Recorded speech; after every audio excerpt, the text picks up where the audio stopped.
Welcome po sa Film Recaps Tagalog. Sa ngayon ay ibabahagi ko sa inyo ang movie na pinamagatang SWAT Under Siege. Nagsisimula ang palabas sa isang SWAT commander na nagngangalang Travis Hall. Siya ay tinawagan ng kanyang superior upang pumunta sa headquarter kahit malapit na ang bagong taon. Pagdating sa headquarter, itinalaga si Travis ng kanyang boss na si Ellen Duer kasama ang kanyang team upang tulungan ang isang DEA para tambangan ang mga kartel na nagbebenta ng droga sa isang abandonadong pabrika. Ang kanilang layunin ay para kumpiskahin lamang ang ebidensya ng mga gamot na nakaimbak sa isang container na may simbolo ng scorpion. Sa operasyon, makakasama nila ang dalawang DEA member. Habang papunta sa kanilang destinasyon, ipinakita sa kanila ng isang miyembro ng DEA ang larawan ng container na may simbolo ng scorpion na kanilang target. Ngunit minamaliit ng SWAT team ang misyon. Sa maikling kwento, nakarating na sila sa lokasyon at sinimulan na ang kanilang operasyon. Madali nilang nasupil ang mga gwardya, at hindi nagtagal, nahanap na nila ang container. Sa sandaling ito, sinalakay sila ng mga miyembro ng cartel. Naganap ang barilan sa pagitan ng magkabilang panig.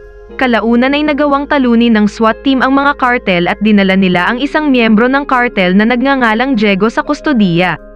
Sa pakiramdam na ang sitwasyon ay nasa ilalim ng kontrol, sinubukan ng dalawang miyembro ng DEA na buksan ang container. Hindi nila inaasahang may isa pang miyembro ng cartel na natitira. Binaril sila gamit ang isang missile na agad nilang ikinamatay. Gumanti si Travis at napatay niya ito sa isang putok lamang. Pagkatapos nito, binuksan ng SWAT team ang container. Pero laking gulat nila, sa halip na droga, isang lalaki ang kanilang nakitang nakakadena sa loob. Ang lalaki na mayroon ding tato ng scorpion sa kanyang likod ay hindi umimik kaya't ang SWAT team ay naguguluhan at nagtataka tungkol sa kanyang pagkakakilanlan. Pagkatapos ay nagpasya si Travis na dalhin si Diego at ang misteryosong lalaki sa SWAT headquarters. Pagdating doon, sinaway ni Ellen si Travis sa pagdala sa kanila. Dahil dapat ay isinuko siya ni Travis sa DEA ngunit nakipagtalo si Travis at sinabing gusto niyang malaman ang impormasyon tungkol sa kanila sa pamamagitan ng direktang pagtatanong sa kanila bago ibigay sa DEA.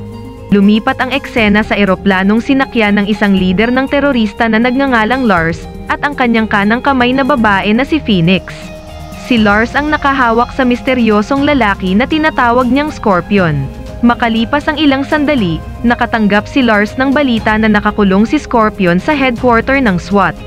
Galit na galit si Lars at inutusan ang kanyang mga tauhan upang salakayin ang headquarter ng SWAT. Samantala, nakikipagpulong si Travis sa IT officer sa headquarters upang magtanong tungkol sa tunay na pagkakakilanlan ni Diego at Scorpion. Ang IT officer ay namamahala upang matuklasan ang tunay na pagkakakilanlan ng dalawa. Natuklasan niya na si Diego ay isang tenyente mula sa Hungary na kumalas sa mafia. Ngunit walang anumang nakalap na impormasyon tungkol kay Scorpion. Pagkatapos ay tinatanong ni Travis si Scorpion, at inutusan ni Travis ang kanyang babaeng subordinate para naman tanungin si Diego. Ngunit imbes na ibuka ang bibig, mas pinili ni Diego na iuntog ang sariling ulo sa kawit ng mga posas. Samantala, ayaw ibunyag ni Scorpion ang kanyang pagkakakilanlan. Sinabi niya kay Travis na kung gusto niyang malaman ang tungkol sa kanya, itanong na lang kay Diego. Ngunit ang nakakalungkot, nang dumating si Travis sa selda ni Diego ay nalagutan na ito ng hininga. Pagkatapos ay bumalik si Travis kay Scorpion para itanong kung ano talaga ang nangyari. Bilang tugon, ipinaliwanag lamang ni Scorpion na mayroon itong kaaway at tina-target siya. Sa lalong madaling panahon ay tiyak na kukunin siya ng isang FBI agent. Ngunit ang dapat malaman ni Travis ay peke ang ahente. Nang lumabas si Travis mula sa silid, nakasalubong niya ang dalawang tao na nagsasabing sila ay mga FBI agent na susundo kay Scorpion. Ngunit pagkatapos ay hindi sila nakasagot ng magtanong si Travis upang kumpirmahin ang kanilang pagkakakilanlan. Nang mapagtantong pinaghihinalaan sila ni Travis, mabilis nilang inilabas ang kanilang mga baril pero mas mabilis ang reaksyon ni Travis. Nagawa ni Travis na mapatay ang isa sa mga peking ahente, habang ang natitira ay sumuko matapos mapaligiran. Sabi ng peking ahente, kung tatanggi pa rin ang SWAT na ibigay si Scorpion, may masamang mangyayari sa kanila. Nang marinig yun, agad na bumalik si Travis kay Scorpion. Ngunit doon, nakita niyang nakalaya na si Scorpion mula sa mga posas. At muli, nakipaglaban si Travis. Si Scorpion ay lumalabas na isang mahusay na manlalaban. Hindi lang tinalo si Travis, nagawa pa niyang agawin ang sandata. Ngunit sa halip na patayin siya, ibinalik ni Scorpion ang baril ni Travis. Inanyayahan niya si Travis na makipagtulungan. Alam nito na sasalakayin sila ni Lars sa mas maraming bilang ng mga tao. Pagkatapos noon, pinuntahan ni na Travis at Ellen si Scorpion sa kanyang selda para tanungin kung sino ba talaga siya. Dito ipinahayag ni Scorpion na siya ay isang special intelligence agent na nagnakaw ng isang bagay na nagkakahalaga ng bilyon-bilyong dolyar. Sinabi rin niya na ang taong humahabol sa kanya ay si Lars, ang teroristang nakabihag ng maliliit na bansa kasama ang kanyang hukbo. At alam niya na sa SWAT ay posibleng mayroong mga informant na nagtatrabaho para kay Lars. Dahil sa mga impormasyong narinig ni Travis ay nagpasyang ilipat ito sa ibang lugar upang maiwasan ang karagdagang masasawi sa SWAT at para hindi na masubaybayan ng mga ahente ni Lars ang kinaroroonan ni Scorpion. Samantala, binisita ni Lars ang isang hacker para humingi ng tulong sa pag-hack ng CCTV sa headquarter ng SWAT team. Para na rin alamin ang pagkakakilanlan ng lahat ng miyembro ng SWAT doon at ang kanilang mga pamilya. Hindi nagtagal, natagpuan nila si Scorpion nang kukunin na sana siya ni Travis upang ilipat sa ibang lugar. Sa sandaling yun, agad na nakipag-ugnayan si Lars sa kanyang mga tauhan na naghahanda na sa paligid ng SWAT headquarter para patayin si Travis at agawin si Scorpion. Ngunit sa kabutihang palad, napansin ni Scorpion ang presensya ng isang sniper habang pinupuntirya si Travis. Nagkaroon ng kaguluhan at bumangga ang kanilang sinasakyan. Pagkatapos ay sinamantala ng mga tauhan ni Lars ang sitwasyon at kinuha si Scorpion. Ngunit hindi basta nalang hinayaan ni Scorpion na makuha siya. Walang kahirap-hirap siyang nakawala mula sa posas sa kanyang mga kamay at binugbog ang mga terorista. Napagtanto kung ano ang nangyari kina Travis at Scorpion, ang SWAT team ay kumilos upang tulungan sila. Si Ellen at ang IT officer ay gumawa ng hakbang sa pamamagitan ng pagtawag sa federal agency para sa mga reinforcement, ngunit hindi nagtagumpay dahil ang kanilang koneksyon ay nahack. Samantala, nang makita ni Lars na nabigo ang kanyang unang pagtatangka, agad siyang nagpadala ng mas maraming tauhan patungo sa headquarter ng SWAT. Isang matinding bakbakan ang sumiklab sa pagitan ng SWAT team at ng mga tauhan ni Lars. Ang SWAT team ay kailangang umatras sa gusali dahil alam nilang hindi nila kakayanin ang mas higit na bilang ng kalaban. Gayunpaman, sa kasamaang palad ay isa sa mga tauhan ni Travis ang namatay matapos makatanggap ng mga bala ng machine gun. Pagkatapos nito, iniutos ni Travis na ibaba ang steel shield para maprotektahan ang lahat ng pinto at bintana. Gayunpaman, nang sila ay hihingi ng tulong, biglang nawalan ng kuryente at signal. Sila ay ganap na naka-isolate sa loob ng gusali, habang sa labas ay pinalibutan ng mga tauhan ni Lars ang gusali. Pero nakakapagtaka, ilang saglit lang ay tumunog ang telepono. Ito pala ay isang tawag mula kay Lars na gustong makipag-deal. Hindi na siya makikialam sa SWAT team at aatras ang kanyang mga tauhan basta ibigay lang nila si Scorpion. Walang pag-aalinlangan na tinanggihan ni Travis ang kanyang alok. Ngunit pagkatapos ay inilabas ni Lars ang kanyang alas. Pinangalanan niya ang mga miyembro ng pamilya ng mga tauhan ng SWAT team na nangakong isusunod nilang target sila kung magpapatuloy ang SWAT sa pagtanggi na ibigay sa kanya si Scorpion.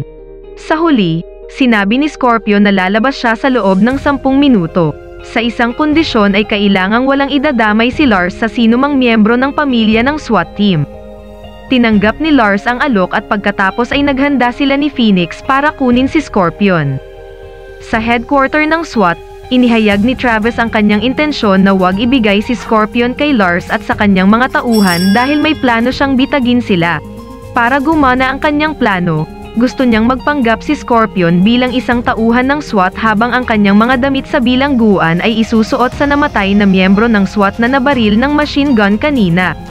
Pagkatapos ay dapat dalhin ni Scorpion ang katawan sa backdoor upang maakit ang kaaway. Nang ang mga kalaban ay papalapit na sa gusali, yun ang sandali na ang SWAT team ay sumalakay sa kanila.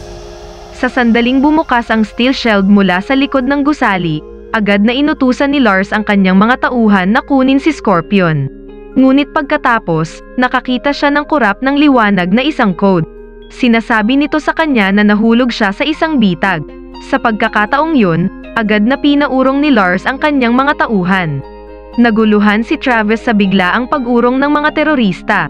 Samantala, matapos mapansin ni Ellen ang pagkutitap ng ilaw ay agad na tumakbo patungo sa kinaroroonan. Pagkatapos noon ay nagtipon muli ang lahat ng tauhan ng SWAT team maliban sa isang tao na nagngangalang Ward. At kaya naman, hinanap ni Travis si Ward. Dito nabunyag na si Ward ay isang espiyan na nagtatrabaho para kay Lars.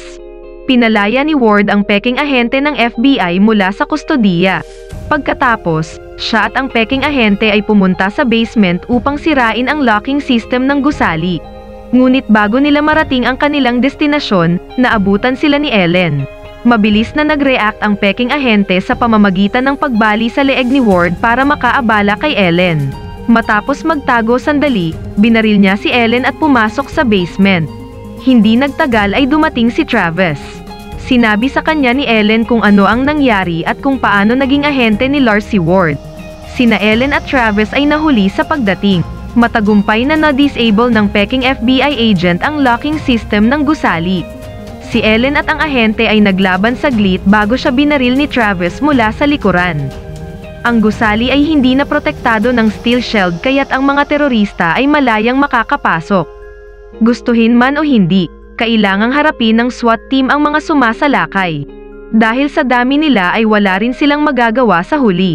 Ang ilan sa mga tauhan ay namatay sa labanan habang ang iba sa kanila ay pumunta sa basement para magtago. Sa kasamaang palad para kay Ellen, nahiwalay siya sa grupo. Ilang sandali ay nagkatagpo sila ni Phoenix at agad na naglaban ang dalawa. Sa kalagitnaan ng labanan, sumulpot si Lars at pinabagsak si Ellen hanggang sa nawalan ng malay. Pagkatapos ay sinabihan si Phoenix na magmadali at hanapin si Scorpion. Samantala, si Travis at ang iba pa na nagsusumikap pa ring makarating sa basement ay nakasalubong si Scorpion. At ang unang salita na binitawan ni Scorpion ay ang sabihan silang dumapa upang mabaril niya ang mga kalaban na nasa likuran nila. Pagkatapos nito, pinangunahan ni Scorpion ang team ni Travis sa tunnel na nag-uugnay sa labas. Bago umalis ang mga miyembro ng team ni Travis, hiniling sa kanila ni Scorpion na tumawag para humingi ng reinforcement sa sandaling nakalabas na sila. Si Travis ay hindi sumama sa kanyang team. Siya at si Scorpion ay bumalik upang iligtas si Ellen. Nagpasya silang maghiwalay para mas mabilis nilang mahanap si Ellen. Pero imbes na si Ellen, sina Lars at Phoenix ang natagpuan nila. Kinailangan ni Travis na labanan si Phoenix habang si Lars ay hinarap ni Scorpion. Nagpalitan ng putok sina Scorpion at Lars hanggang sa tuluyang naubusan sila ng bala at nagpasyang magkaroon ng hand-to-hand na labanan. Samantala, inunahan ni Travis si Phoenix ngunit nahirapan siyang harapin ang mga pag-atake nito. Nagawa ni Travis na makahanap ng isang butas at itinulak ang kalaban mula sa tuktok ng gusali. Samantala, matapos ang mahabang labanan sa pagitan ni Scorpion at Lars, nagtagumpay ang bida na talunin ang terorista.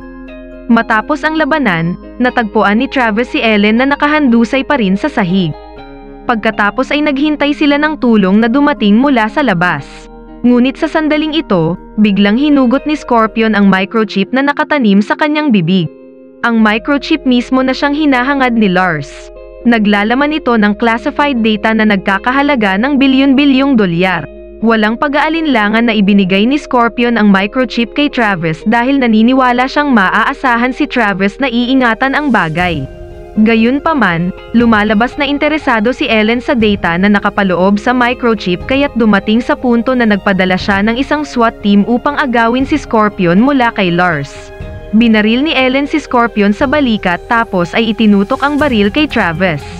Naiwasan ni Travis ang bala ngunit nalaglag ang microchip mula sa kanyang pagkakahawak. Pagkatapos ay kinuha ni Ellen ang microchip at tumakas papunta sa kagubatan. Sinundan ito ni Travis ngunit pagdating sa gitna ng kagubatan, nawala sa kanyang paningin si Ellen. At sa sandaling ito ay sumulpot ang babae mula sa likuran at binugbog siya. Gayunpaman, pagkatapos na mabugbog ng husto, sa wakas ay nagawa ni Travis na baligtarin ang sitwasyon. Kinuha niya ang kanyang baril na nalaglag kanina tapos ay itinutok kay Ellen. Dahil nawalan na ng pag-asa ang babae ay isinuko niya ang sarili kay Travis. Kinagabihan, dumating na ang hinihintay na tulong. Kinaladkad ng mga pulis si Ellen sa kanilang sasakyan habang hiniling kay Travis na kilalanin ang katawan ni Scorpion. Ngunit nang suriin niya, hindi ito si Scorpion. Gayunpaman, pinili ni Travis na magsinungaling para palayain si Scorpion at walang ibang hahabol sa kanya. Sa pagtatapos ng pelikula, ligtas na nakauwi si Travis at muling nakasama ang kanyang pamilya upang ipagdiwang ang bagong taon. Ang mensahe ng pelikulang ito ay hindi talaga natin malalaman kung ano ang nasa isip ng ibang tao. Kahit na pakiramdam natin ay kilala na natin ang taong yon.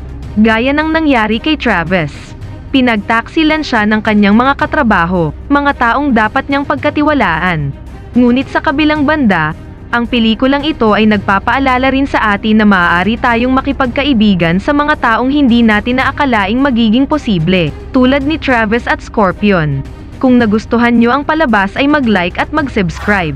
Mag-comment na rin kayo sa ibaba kung ano ang masasabi nyo tungkol sa palabas. At kung okay lang ay paki-share nyo na rin. Salamat po.